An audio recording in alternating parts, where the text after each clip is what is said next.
अस्सलाम वालेकुम students, this is Shahbaz sir. बच्चों, हमने लास्ट वीडियो में देखा था फर्स्ट चैप्टर का, जिसका टाइटल है हु डिड पैट्रिक्स होमवर्क। तो इसमें हमने 1 से लेकर के 4th पैराग्राफ रीड कर लिया था और उसका हिंदी एक्सप्लेनेशन भी मैंने कर दिया था। आज हम 5th पैराग्राफ देखेंगे और उसका line by line Hindi explanation देखेंगे। तो फर्स्ट लाइन है, and true to his word that little elf began to do Patrick's homework. अब जो एल्फ होता है, बौना होता है, वो क्या नाम है, अपने वादे को पूरा करने के लिए पैट्रिक्स का होमवर्क करना शुरू कर देता है। Except there was a one glitch. Glitch मतलब कोई भूल या बाधा आना। तो इसके सिवा क्या नाम है, एल्फ को होमवर्क करने में एक बाधा आती है।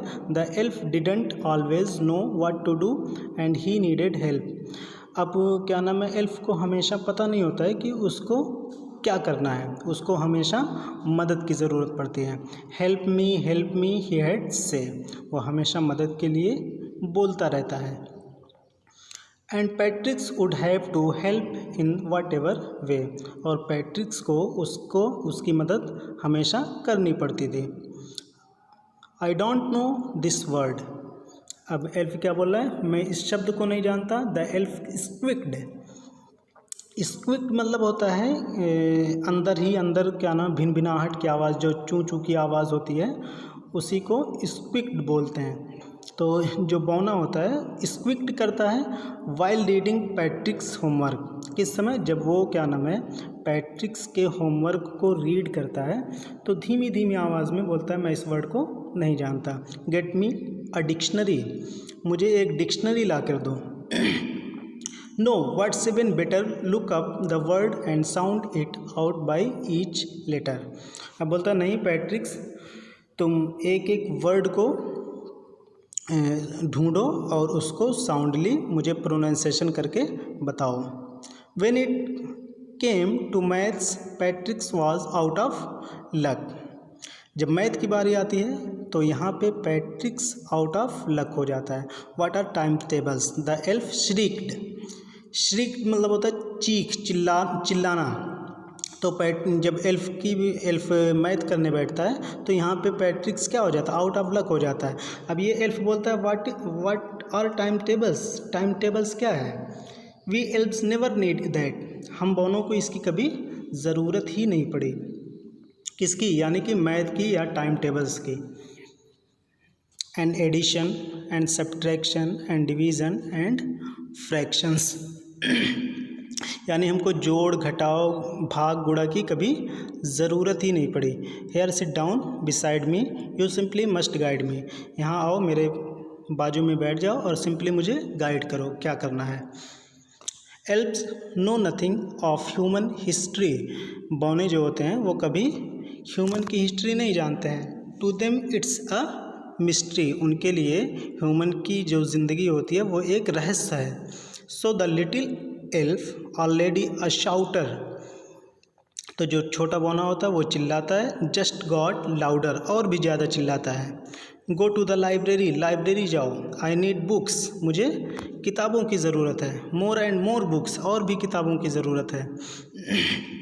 And you can help me read them too, और उन्हें तुम पढ़ करके मेरी मदद कर सकते हो। As a matter of fact every day in every way that little elf was a nag। अब क्या होता है, हर दिन प्रतिदिन क्या नाम है, जो लिटिल एल्फ होता है यानी बौना होता है, वो एक मतलब परेशानी बनता जाता है। किसकी, पैट्रिक्स की। Patrick was working harder than ever and was it a drag. अब क्या होता है कि पैट्रिक्स और भी ज़्यादा प्रतिदिन काम को अपने बढ़ाता जाता है। He was staying up nights, वो रात भर जाग कर क्या नाम है, अपने होमवर्क को करता है। Had never felt so very. अब पैट्रिक्स ने कभी भी इतना थका हुआ महसूस नहीं किया था। वेरी मतलब क्या होता है, थका हुआ। Was going to school with his eyes puffed and bleary. Puff मतलब होता है सूजा हुआ, ब्लियरी मतलब होता है लाल आँखों वाला। तो वो जब स्कूल जाता था तो कैसे होता था, उसकी आइज़ जो होती थी सूजी रहती थी और लाल लाल क्या नाम है, रात की वजह से रात में जागने की वजह से लाल हो जाती थी, और इसी कंडीशन में वो स्कूल जाता था। Finally the last day of school arrived and the elf was free to गो।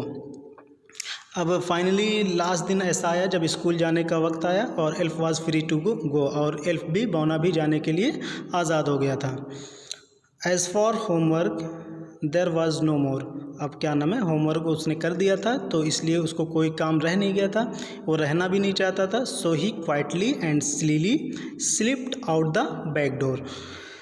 तो एल्फ ने शांतिपूर्वक और चालाकी से बैक डोर से निकल गया।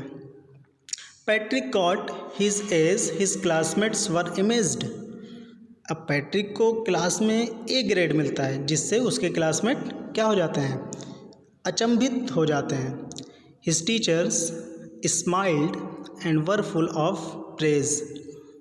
प्रेज मतलब क्या होता है, प्रशंसा करना। तो सारे टीचर उसके स्माइल करते हैं और उसकी प्रशंसा करते हैं। एंड हिज पेरेंट्स, उसके पेरेंट्स भी प्रशंसा करते हैं। दे वंडर्ड, यानी कि सब लोग आश्चर्यचकित थे। What had happened to Patrick, Patrick के साथ क्या हो गया ऐसा जो उसने ए ग्रेड लाया। He was now the model kid, वह अब क्या बन गया था, आदर्श बच्चा बन गया था।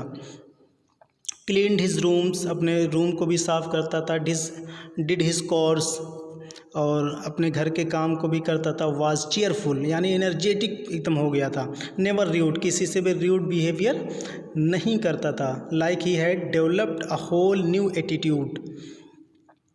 अब उसके अंदर देखने में ऐसा लग रहा था कि उसके अंदर कोई नई मतलब पर्सनालिटी या क्या नाम, नया एटीट्यूड डेवलप हो गया है। यू सी, तुम देखो, इन द एंड लास्ट में Patrick still thought he had made that tiny man do all his homework.